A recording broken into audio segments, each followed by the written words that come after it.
Okay.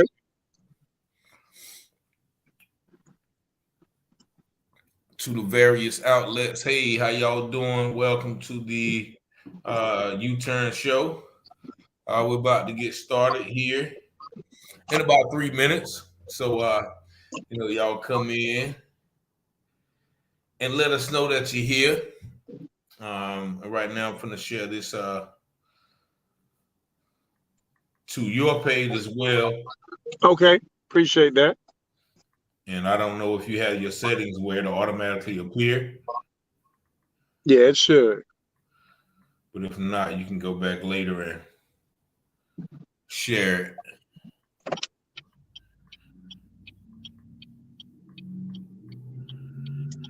How far you got to go?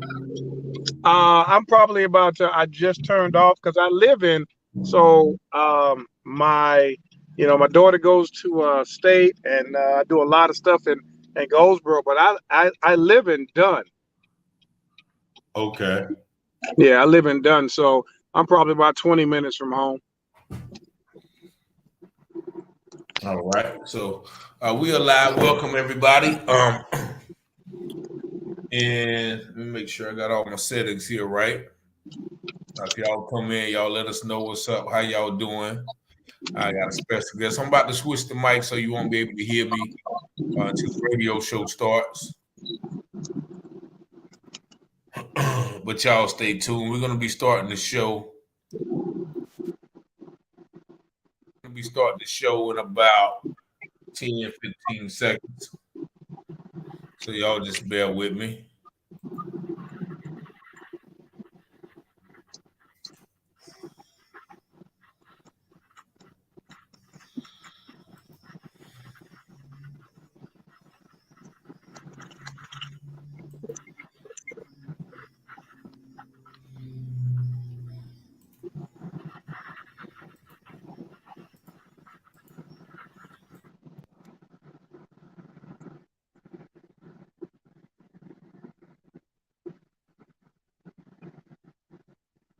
.069 Winterville, Ayden, Grifton, Southside, Greenville, North Carolina.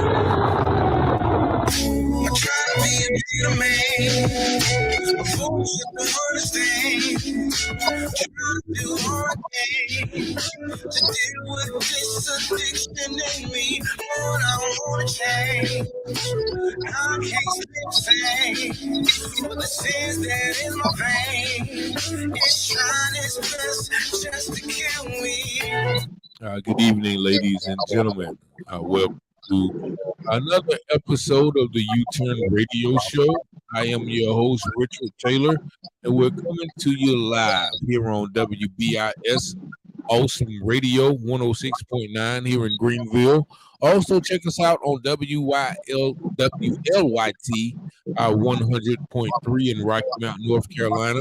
And if you have not already been to our website, please visit the website, www.wbisawesomeradio.org, where you can download all of our apps on the Google Play, the Apple Store, and Alexa. Also, feel free to call in to the radio show, if you will. If you have any questions, this is an interactive radio show, so you can call in. Let me put the number up there on the screen real quick. 252-756-2008. So we are blessed, to make it through another week. Blessed that hope everybody is having a good week. Today, I have a very special guest who I met about 2 weeks ago, at a Stop the Violence rally in Goldsboro, North Carolina, in the wake of mass shooting, what the news called it, where 5 people were injured and one lady unfortunately lost her life. And he was out there, heading an event, spearheading the community, providing insight, answers, solutions for what we are seeing, as an epidemic of violence. So I want to welcome to the show the founder of Goldsboro Unite, Mr. Mark Colbrook. How you doing? I'm doing very well, Richard. Thank you for having me and providing an opportunity to continue to have this dialogue, about this gun violence in our youth. Yeah, thank you so much. And as you'll see, our radio listening audience can't see, but our social media audience can see Mr. Colbrook on the road. Looks like he is making a cross country trip. But let the audience know what it is you're doing, because that kind of ties into our situation, our Okay. conversation. Yes, sir. I just left North Carolina State University, where my baby girl just finished up her junior year studying linguistics, and so what you most of you know as a college parent, you got to move them in and move them out. So this is the move. This is the move out portion, and in a couple months I'll be headed back that way with the move in portion.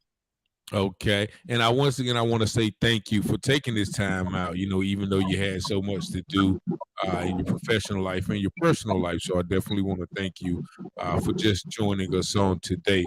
And as Yes, sir. usual, as I do with most of my guests, like I said, it kind of ties in the fact that you are an active father in your children's life. So I always go back, to my guests' childhood and kind of get a glimpse of who they are and how they came to be where they're at. So just the brief history of your childhood, like where were you born? What was your childhood like? And as far as, relating to, fatherhood and upbringing and things like that. Okay. Yes, I was born in Miami, Florida, and my dad was an absentee father in my life. Never had a conversation with him, never met him or anything like that. First time I saw a picture of him, he was in an obituary where he had already passed away. So I was raised by my grandmother, by my mother, and my aunts, and my uncles, and so I had the male influence, but strong women in my life. But what I vowed to do at that time, as a young person, not even really, thinking about kids at the time, but just saying that, if the Lord blessed me with kids, I would not be an absentee father. And so, because of that, that pushed me, continues to push me to be in my all my children's lives right now, because of what I didn't have in my life and how I felt. I never want them to feel, that same way. And that's very essential, in the conversation when we move on to stopping gun violence, the mindset of the youth, the condition that their minds are in when they're lacking those things.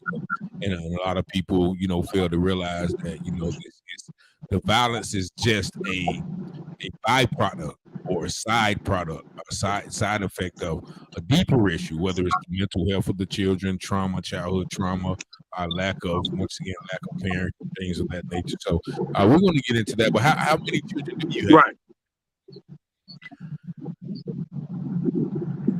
How many I'm children sorry. do you Can you have? repeat the question? Yeah, I said, how many children do you have? I have four. I have four from God. I have two daughters and two strong sons. My oldest daughter is 36, and my oldest son just had a birthday. If you follow me on Facebook, just had took him out for a birthday dinner last night.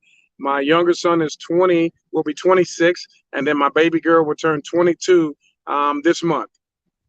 Okay, so you definitely have been fruitful and multiplied. Now, you said you originally from Miami. So, how did you end up becoming very involved or living in the Goldsboro area? My family and I came to Goldsboro in 2002. I was a member of the United States Air Force, and so in 2006 I retired, and so I really became, interested in things that, were happening. A lot of times when in the military, you're not really part of the community. So a lot of the issues and things that are happening in the community, you're kind of, immune to. Living on base, everything that we needed was on base. And so we were kind of secluded. But once I retired and family was living, off base, really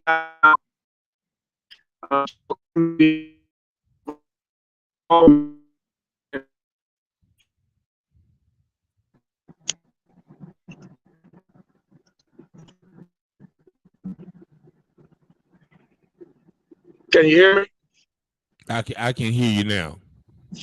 I'm sorry, I'm out here in the sticks, but I should be able to Yeah, pick you up in know a how it minute. goes. Yeah, I know how it goes. Can you hear me? I Can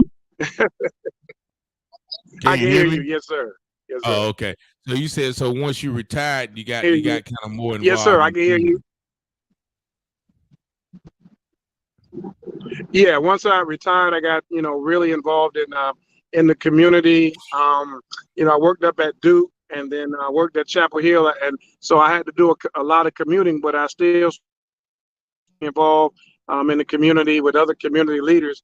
And then once I started really working at Dillard Middle School, I began to see the need for active involvement in the community with our kids. Okay. Now, what year was that when you started working at Dillard Middle, if you recall? I started work. I started working at Dillard Middle in 2010 as a volunteer. So I volunteered for an entire year, just helping kids, mentoring, helping them with tutoring and math and things like that. And then after a year, I took my praxis test, and then the following year in 2011, I became a sixth grade math teacher. Okay. All right. Okay. So, with that year of volunteering, and just for the audience, Dillard is what, 6th to 8th grade?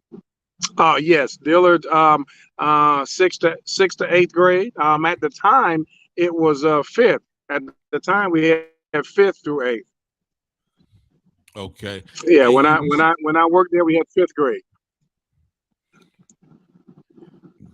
And you said you mentioned that you kind of saw a need, right? So of course, from the Yeah, outside looking in, what can you dig a little deeper into that yeah, that need yeah. that you When being there, I saw the absence of just fathers.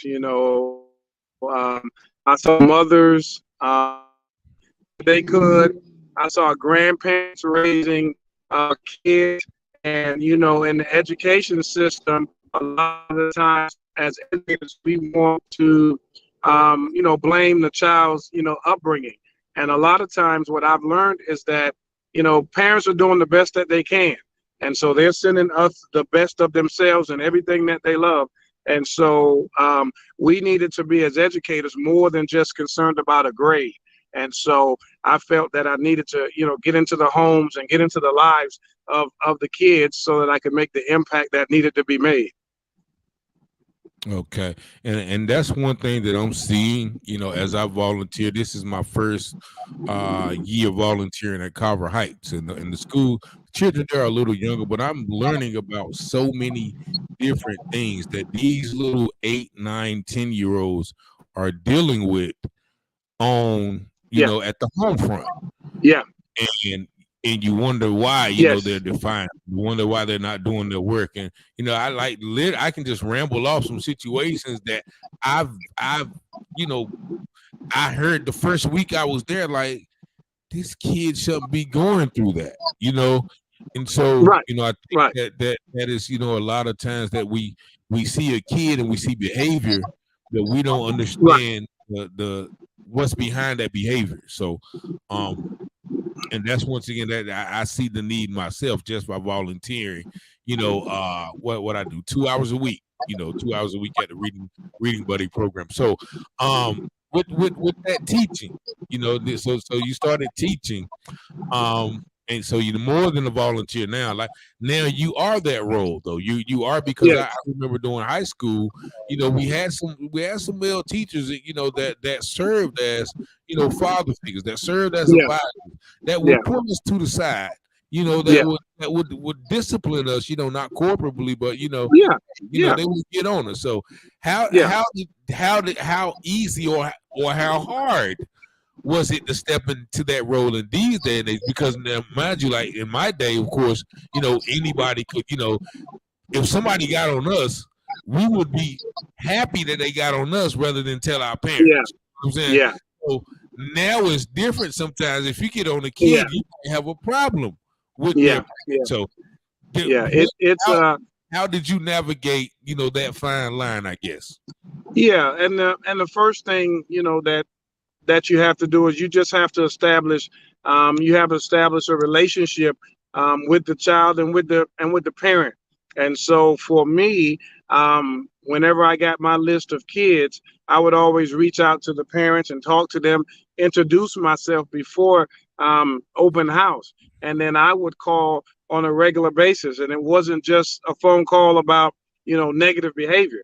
I would call just to say, hey, he's had a great day, just to let you know he's doing well. And so once I was able to do that, because what I found with kids that have some behavior issues and stuff, the kids are tired and the parents are tired of listening to just negative things about their child. But if you take the time to pour some positivity, then the parents are going to be more receptive. So parents would always say, hey, you're like their father at school. Whatever you do, whatever you need to do, to make sure that you're taking care of my daughter or my son. And so once the child saw that mom and dad and me were all on the same page, then it just became easier for me to to reach them. Man, that's a good strategy. Just listening to that, and I know there are some teachers who do that, so I definitely want to congratulate them as well to form that relationship outside of school than just coming here and I got to put up with you type attitude. Right. So I know, but then I know there are some that that are just that they're just for the check or just for the retirement. So I think there has to be, because teaching, once again, they always talk about the pay and the troubles that they have. So teaching is somewhat of a thankless job, or a job that's taken for granted in the community. But these teachers actually have a lot of more influence than the parents. A lot of times kids spend more time at school than they do with the parents. So we have it is it's an awesome responsibility. And so, when I began teaching, I am a man of faith. And so I go to Greenleaf Christian Church, under Pastor Bishop Barber, and his wife, when I first got into teaching, she said, this is what God has meant for you. And so you have to look at it not like a job, not like a paycheck, and you have to look at it as this is your ministry.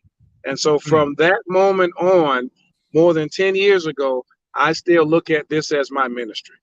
Yeah, and that's what people, once again, I kind of harp on that too, because I'm a man of faith as well, and people think that ministry means you have to be in the pulpit preaching and speaking and shouting, and no, but ministry simply means service.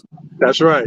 So you can minister in your job as a teacher, you can minister in your job as a cashier, you can minister at your job as a banker, all of those things are ministry, serving others. So I am glad that you were under that, that sound teaching. And shout out to Reverend Barber too, in the Greenleaf Christian Church family, rebuilding broken places, all of those. I work with Sister Smith, Brother Barnes, all of those are some great individuals who have been doing this for a long time, as far as having a heart for the community. So you definitely in some good company, Yes, sir.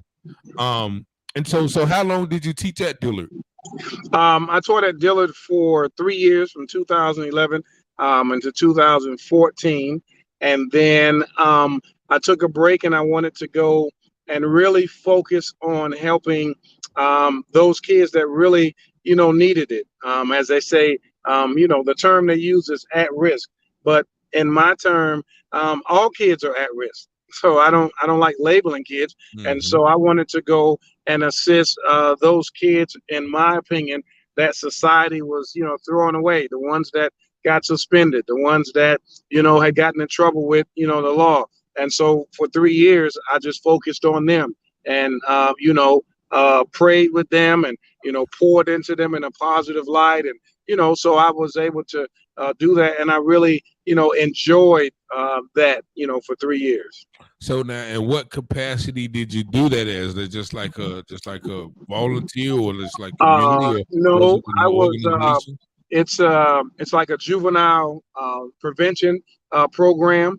And so I was a counselor. My title was director of education. And so, of course I taught math, but I also taught that character development piece, and then also talked to them about, some of the mistakes that they were doing, and what can we do to rectify. So just getting them to understand what they did, what how we were going to correct it and not, go back to it.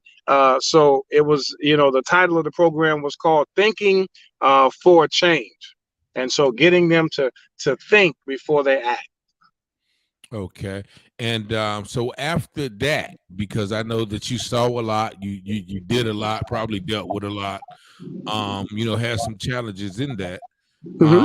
What was your next move? My next move after that, I wanted to get back into the school system, and so I went and I was a substitute teacher for a year over at Eastern Wayne High School, where I worked with my daughter. She was over there. She was actually a junior, and so I got an opportunity to work with her, and then.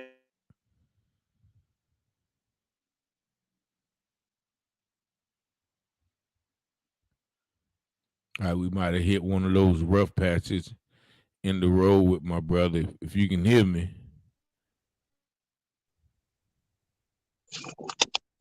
I'm getting ready to get. Can you hear me? I can hear you now. Okay.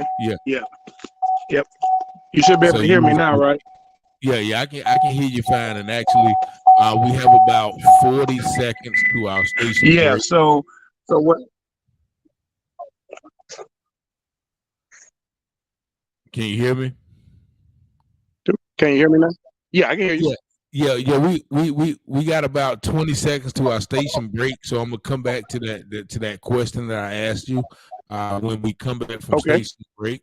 But you are listening to the U-Turn Show here on 106.9 FM WBIS.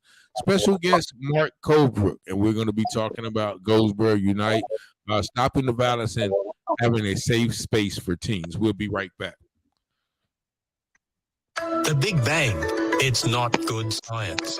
This is Ken Ham on a mission to call the church back to God's word and the gospel. There are so many problems with the Big Bang model, and recent observations aren't helping. Here's just a few problems. The Big Bang should have created magnetic monopoles, but none have been found. The Big Bang should have created equal parts of matter and antimatter, but only very small amounts of antimatter have been found. The Big Bang model predicts stars should have formed made up of only the 3 lightest elements, and yet none of those stars have been found. To solve these problems, the Big Bang model is continually propped up with but they can't. I'm doing an interview, so I'll be back down. Science. The Big Bang, it's a big bust. Learn more about science, the Bible, creation, evolution, and more at AnswersRadio.com. You'll be equipped with answers from God's Word when you visit us at AnswersRadio.com. This is a Love Language Minute. Here's Dr. Gary Chapman. A number of years ago, I wrote a book entitled The 5 Love Languages of Teenagers. It was written to parents. The objective was to help parents effectively love their teens while they were going through those adolescent changes. Discovering the primary love language of the teen and knowing when and where to speak it has helped thousands of parents. Now, we have a new book, which is written to the teenager. It's titled A Teen's Guide to the 5 Love Languages. Here, we're trying to help the teen understand that each family member has a primary love language. The teen has the ability to enhance the emotional climate of the family if he or she chooses to discover and speak the love language of mom, dad, and their siblings.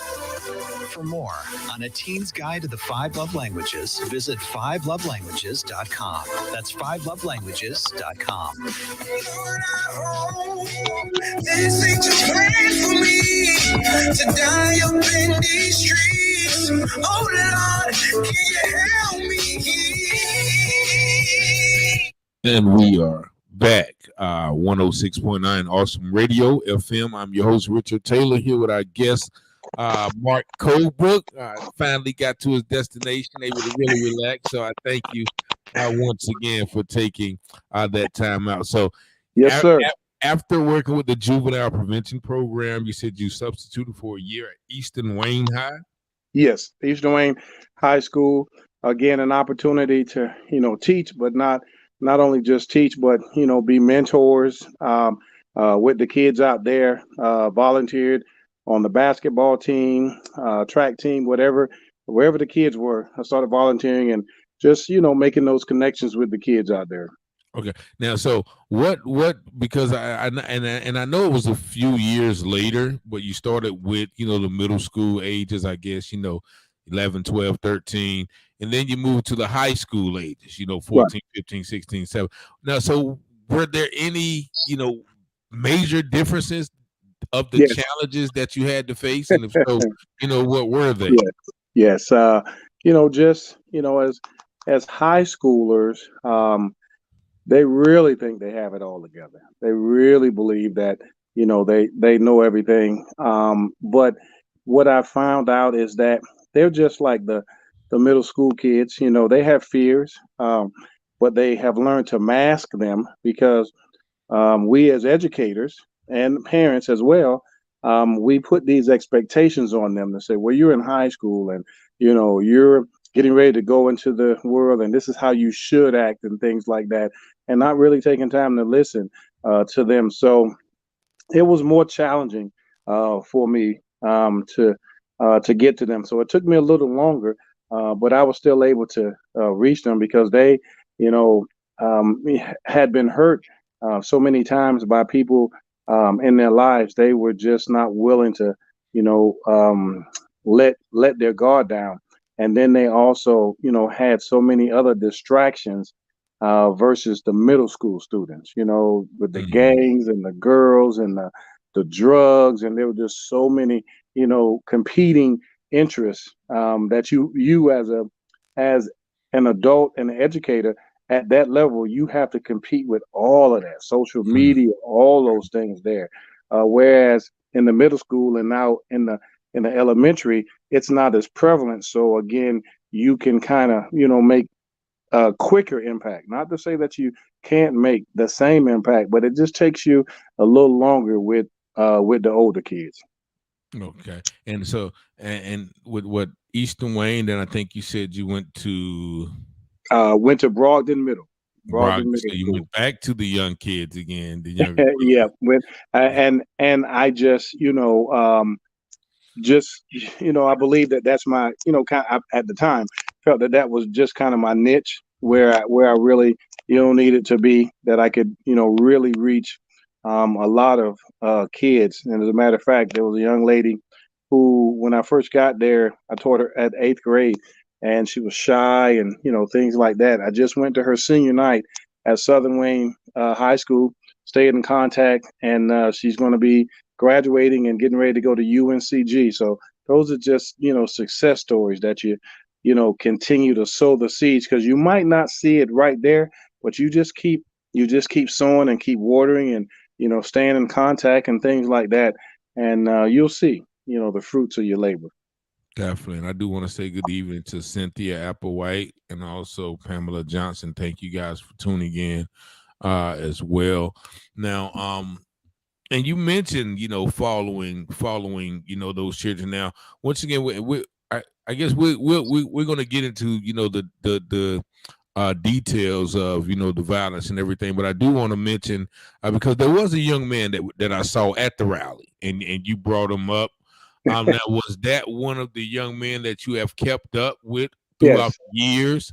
Yes, he was an 8th grader as well.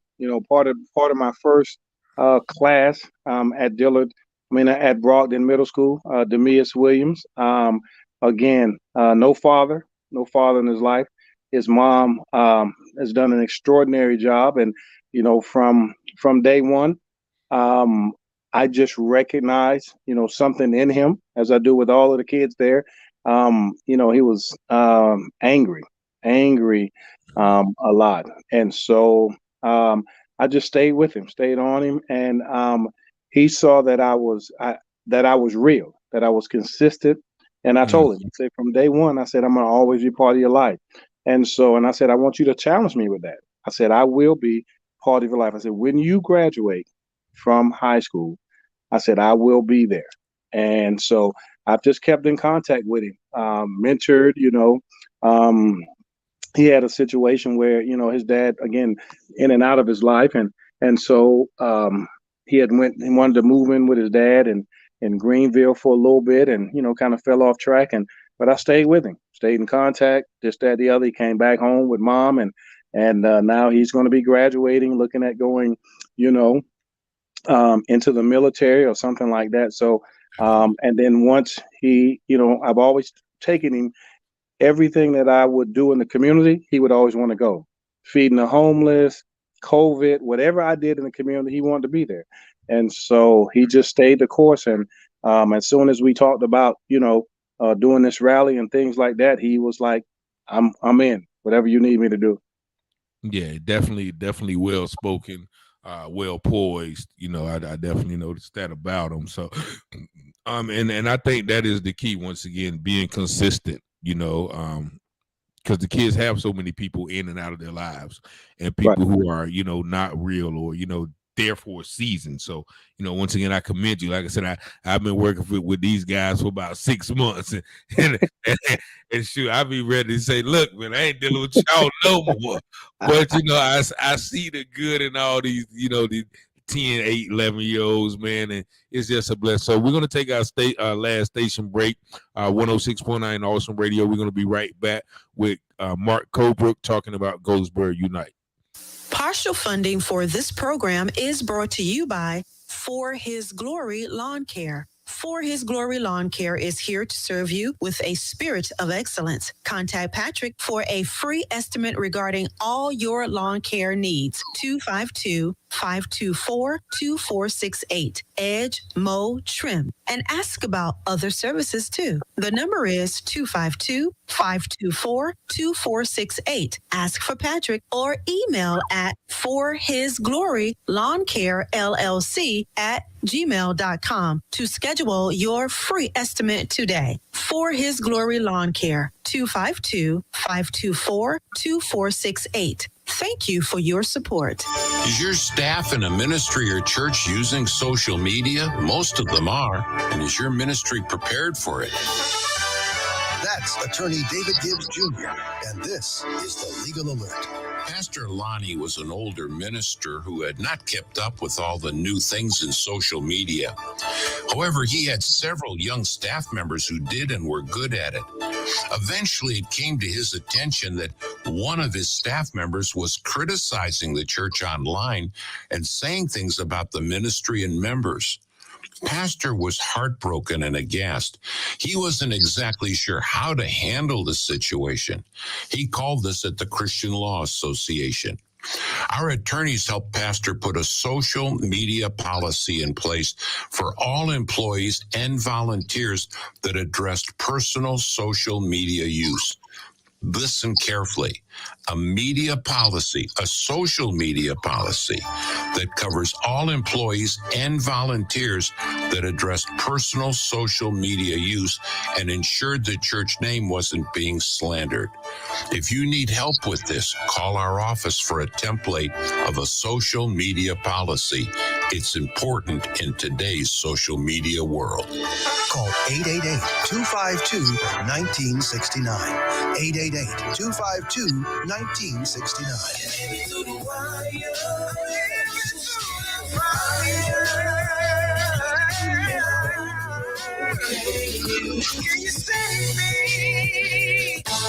Some days I feel like I'm starving. You ever feel that way? I'm Lena Abujamra, and this is Today's Single Christian. Who am I kidding? I'm always starving. But some days my hunger pangs feel worse. And I'm not just talking physically. More often than I care to admit, my life feels like seasons of famine. And each time I feel the hunger pangs for more, I have to remind myself of this. God's provision for me does not mean that I won't go through famine, but that He'll help me to live through it. It's true. If you're hungry for more intimacy in your life, God doesn't always promise a human relationship to fill that need, but He always offers Himself to you. If you're hungry for more fruit in your life, you might not magically become fruitful, but He'll give you the strength you need to last through the season of drought.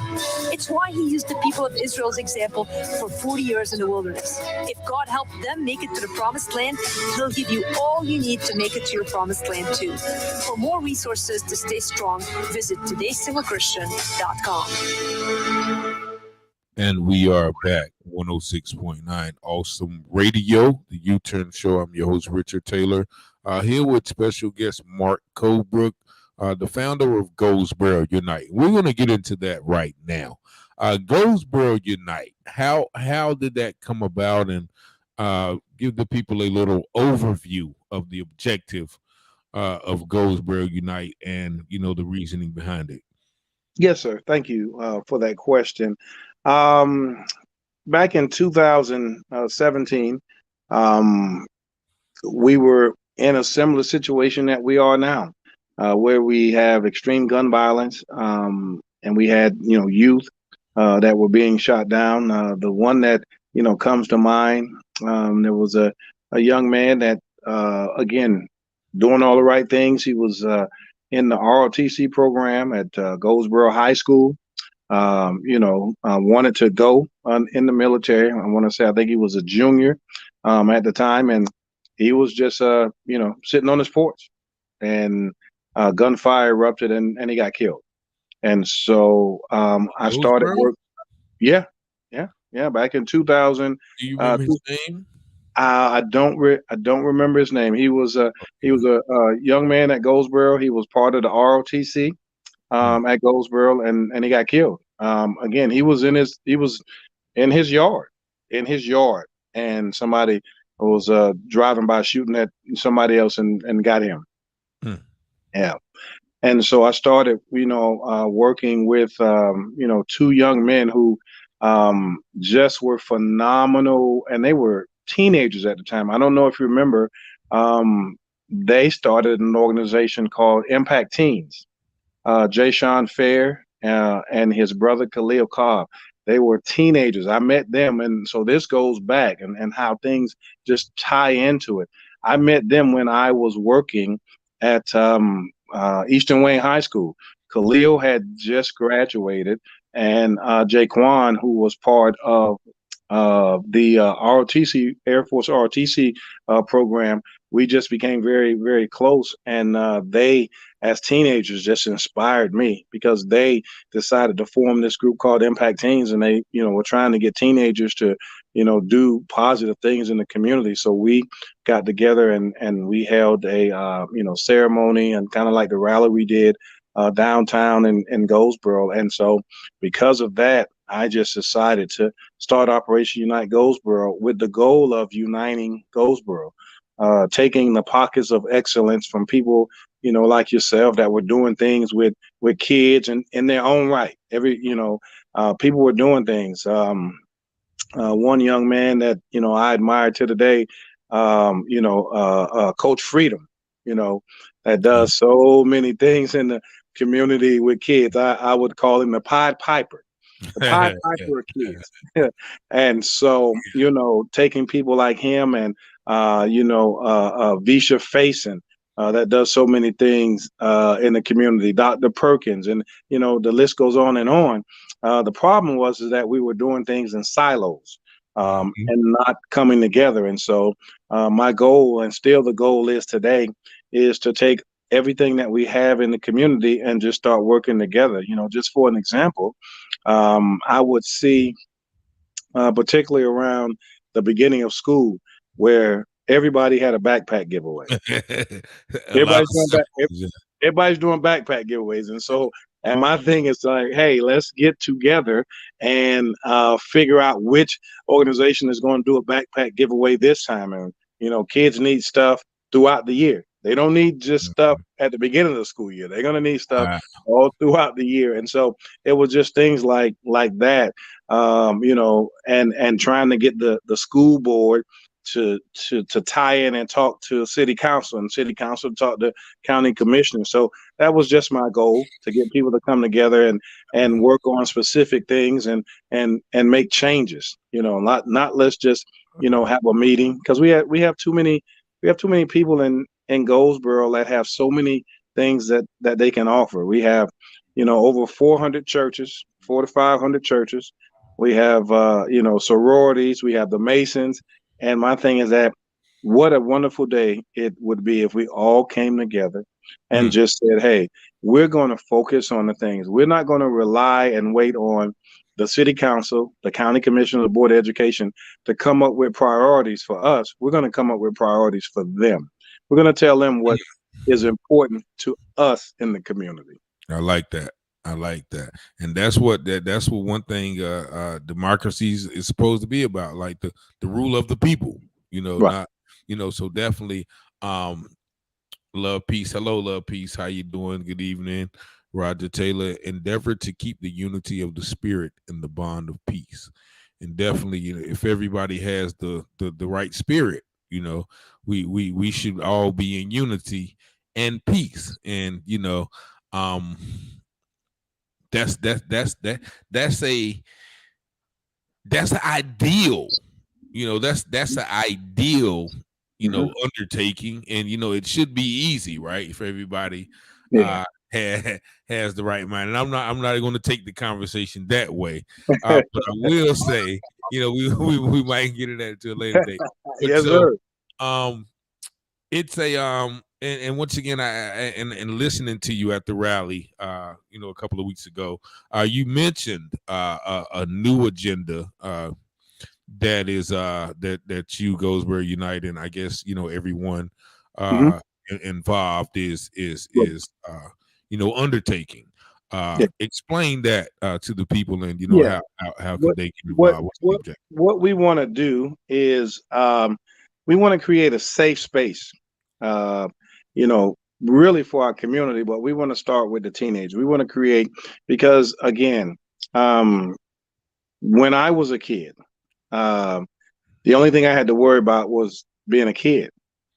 I didn't have to worry about if I went to my friend's house next door, just sitting on the porch, or we would play football in the streets, or walk to the park until a street light came home, going to a graduation party, going to the pool in the summer. And all you worried about was, hey, I want to have a good time. Was my friend going to be there? All of those things that kids worry about. But our kids can't do that now, as evidenced by that pool party. Our kids can't go to a function and expect to be safe. They have to be, we as adults have to arm our kids with so much information, hey, don't do this, or don't go here, or watch out for this person. Back when we were kids, there were places you didn't go. There were community areas you didn't go. There were certain times you didn't, you had to be, but now it doesn't matter a time or place or wherever. Violence and gun violence can erupt. And so we want to create safe space. And so with that being said, we want to collaborate with organizations, and not only organizations, but individuals. Former Representative Raymond Smith has already been in contact with Representative John Bell of the legislature, and they're working to have monies pour into Goldsboro, the United Way, and then a person like you or myself, if we want to do something, we fill out an application, we meet the requirements, and then the money is there for us. And so that money will pay for the venue, the money will pay for the food, and the money will pay for security from the sheriff's office and also from the Goldsboro Police Department. So, we want to rent out the skating ring. We want to rent out the movie theater. We want to, have a couple pools rented out for the kids, or places where they can dance, or, whatever the kids come up with, they're going to be involved in this, and say, what do you want? And we're going to provide the resources. We don't want resources to be a limiting factor for kids to be able to have fun. And that's the first thing. The second thing is, we need to go into the schools, and we want to make schools safe. All these bomb threats and threats at school, we got to work with the school system to figure out what is it that we can do to make sure that the kids feel safe at school, because they don't feel safe at school. If I call in a bomb threat, there might not be any physical damage, but there's a lot of mental damage because of that, because they're worrying about who has a gun, who has this, who has that. And so we want to provide mental health services, again, not letting resources be, the case. And then the other thing is just making sure that the community has an ability to participate, and then also make sure that their voice is heard. But we want the youth, like the Miz and Destiny that were at the rally, we want them to lead this, and we want them to tell us what they want. And as community leaders, we're going to put the resources behind their ideas. Okay, that's once again is needed as well, because it's easy for us, almost like you said, with the city government and us, them telling us what we want. No, it's easy for us to tell the kids what they should do, but Right. it's more probably beneficial and productive for us to listen to what the kids need and what the kids want, from their point of view. So I think that's very important. With that, and also you mentioned another safe space in their heads. Yes. Yes. Explain to the people what you mean, by keeping them safe in their heads. Again, as kids today, and I used to be, guilty of it. I used to be that adult that would look at kids and say to them out of my mouth, and I rebuke this and just, falling, and God forgive me. But I would say to kids, you don't have anything to worry about. You don't have you don't have to get up and work. You don't, I have to your job is easy. All you got to do is go to school and come home. And I would say that to kids. But as I've gotten older and more mature and understanding, and particularly working with kids have a lot.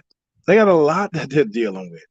And so as adults, we can't just blow them off, And so we have to provide safe space where they can, tell people how they're feeling, and not be looked upon as, boy, you're crazy. What are you talking about? Why are you thinking like that? No, I need you to tell me. And so I can equip you in how to deal with the feelings, that you're having. We have so many young kids that are, having suicidal ideations, that are, harming themselves, cutting themselves, all of these things, that are out there that as a kid, I never thought about that. But they are, and we can't try to say, well, they shouldn't be thinking about that. Well, they are. And so since they are, we need to find out why, and let's deal with that. But we got to give them the space to be able to do that at school, in the community. We have too many smart people in our community. We have too many people with too many resources, be it time, be it money, or just be it their talent. I am a strong proponent that everything that we need, God will provide. And everything that we need is already in the community. Now, if the government comes down, or the State Department, and they give us funds, and those things are fine, but all of those things are temporary. They give out grants, and so a grant's temporary. But if we build it, then we can sustain it. Mm-hmm. Then it's ran by us, and then the other thing is that we're vested in it because these are our kids, and so we're going to do it regardless. So if another dime doesn't come in, we're going to find a way to do it, because we have a vested interest in our community. And right now, as always, our community is driven by our kids. The community is only going to thrive and be healthy if our kids are healthy. Dougie Ashford, who was on the show last week, makes a great point.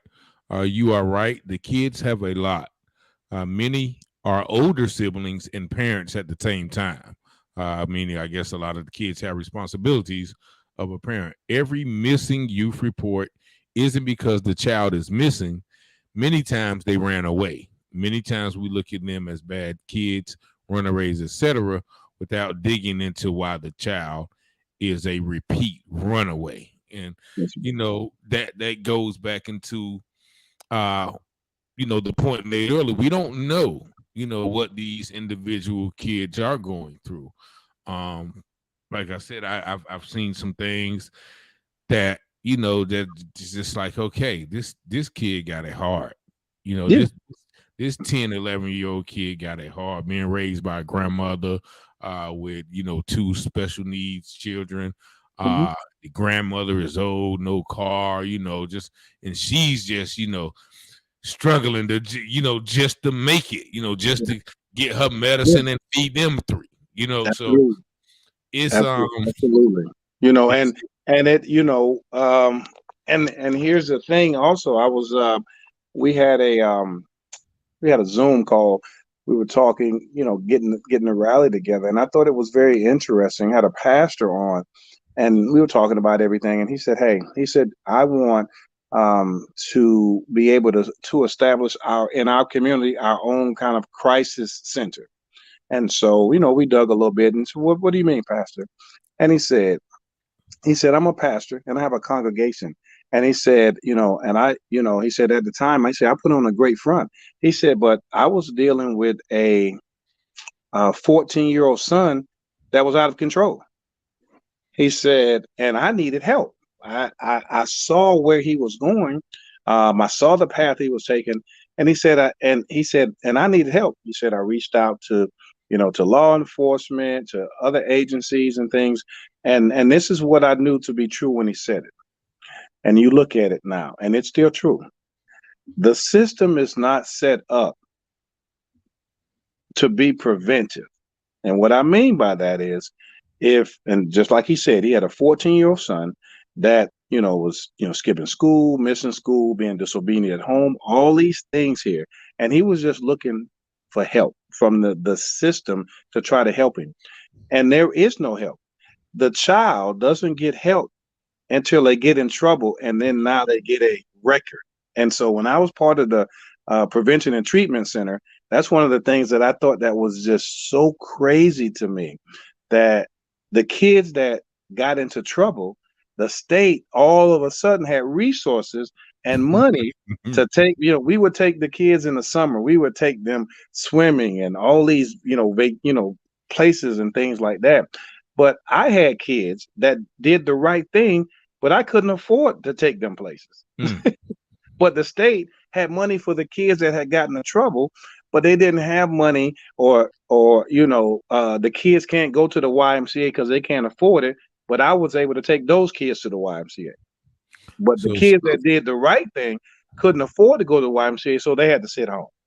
And so the system's not set up to, and so we have to create our own system to help a pastor or that grandmother that's struggling with those kids build that trust in that relationship and help.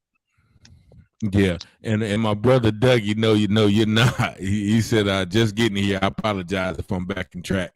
The conversation. No, you're not, sir. Everything is, pretty much repetitive anyway. So definitely I appreciate you for chiming in.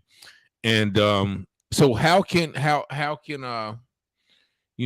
people get involved? With for us, we have a kind of a link out there with a UR code that says call to action. But they're easier than that. They just reach out to me, and via Facebook, phone number 910-494-2292, email Mark Colbrook at yahoo.com. You just reach out to me. I tell people all the time, if you reach out to me and you need something, If I don't know the answer, I promise I'm going to connect you with somebody that's going to be able to help you. And people say, well, I can't be at the rallies. I can't be such and such, but you can do so much more. You can spread the word. I mean, you can share information in your circle. Everybody has a circle of influence. Everybody. And so what we have to do is that we have to break the cycle of going to meetings, sitting in a meeting, and all of the information's at that meeting, and then we don't take it back to our circle. We go to another meeting. No, okay, if I go to another meeting that I just left, from here, before we leave that meeting, I'm gonna share, hey, I was at this meeting. And they need over here at this meeting. So I'm not gonna just be, well, okay, I'm gonna go to this meeting. No, I'm gonna share what the need is in this meeting here, and let's see what we can do. Let's come together. Let's not recreate. One second, Mr. Colbrook. We're ending the radio broadcast. Thank of all of our radio listeners for tuning in. 106.9 FM, Awesome Radio. Join us next week for another episode of the U-Turn Show. Thank you guys for tuning in. Lord, I need.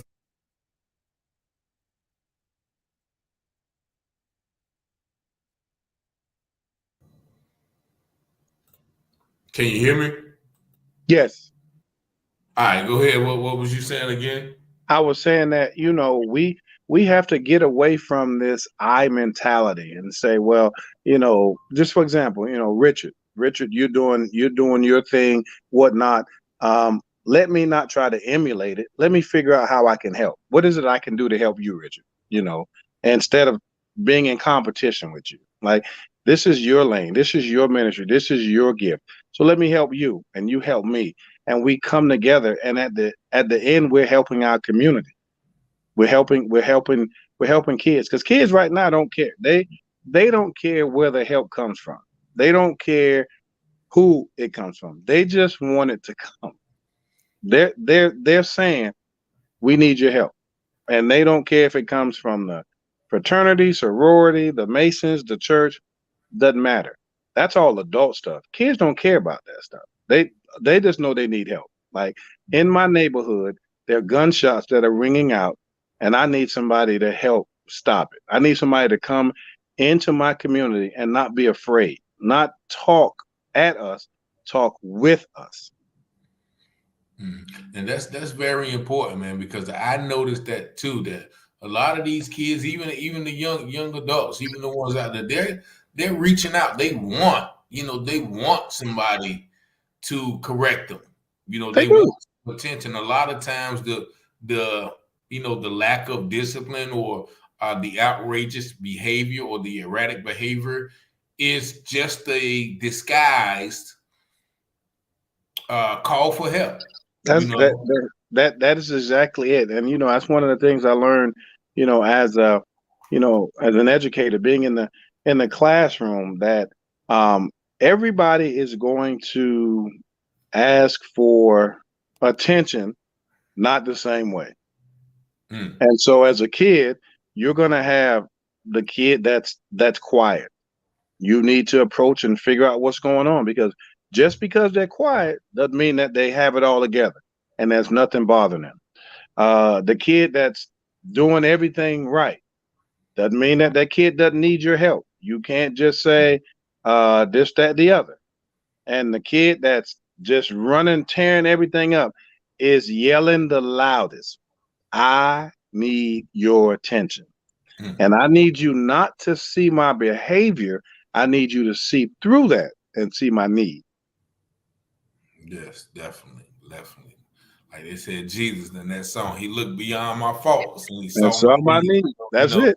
I don't know if you know that song, but that's exactly what came to mind. So yeah, exactly. I thank you for tuning in. I know you had a long day, so I'm not gonna prolong. No, brother. Anytime, brother. The conversation, and definitely we're gonna have you back. But I definitely want you to keep me informed. Yes, sir. Anything that I can do to help. Like I said, I do my thing, but if anything that I can help you with, don't feel free to hesitate, and vice versa. Anything that you feel that I can help you with, Absolutely. or you can help me with. Absolutely. You reach out, again, iron sharpens iron. Yes, sir. Yes, sir. And lastly but not least, is there anything else that you want to leave, with our audience? Yeah, I just, words mean a lot, and we say things, but we got to mean what we say. And so, if you see something, say something. And if not you, then who? If not, now, when? Our ancestors had less to work with and they did more. And we have more to work with and we're doing less. We got to change that. We got to change that whole mentality. We are blessed beyond our measure, way more than our ancestors. And they stayed the course. And so because of them, we are. And our youth need us to be there for them. Not next week, not when we get ready, now. We got to do it now. Thank you, my Lord. And those are wise words to live by. So if you didn't get it all, go back and rewind the tape, because that's definitely some wise words. And once again, our ancestors had less to work with, but they did more, and we have more to work with, but we are doing less. So that's definitely a call to action. Make sure, if you guys want to reach out to Mr. Colbrook again, hey, what's going on, Dekevius Atkinson? Thank you, sir, for joining. Oh, that's my guy. Hey, that's your guy. Okay. Yeah, okay. We do a lot. Him and I and the Dillard Triangle chapter. We have handed out over 500 computers within the last 2 years. Okay. And I just got a call about that from another chapter member. And then, she was, informing me on some things, and, requesting my membership too. So I think, but I see what you guys have done. Like I said, y'all helped me last week to take the kids to the Civil Rights Museum. So yes, sir. And I know, probably, y'all don't do it for recognition, but I do definitely want to recognize you guys for your generosity to help make that trip free. Because like you said, actually, Dougie said, I speak to a lot of parents that ask me about where to place their child.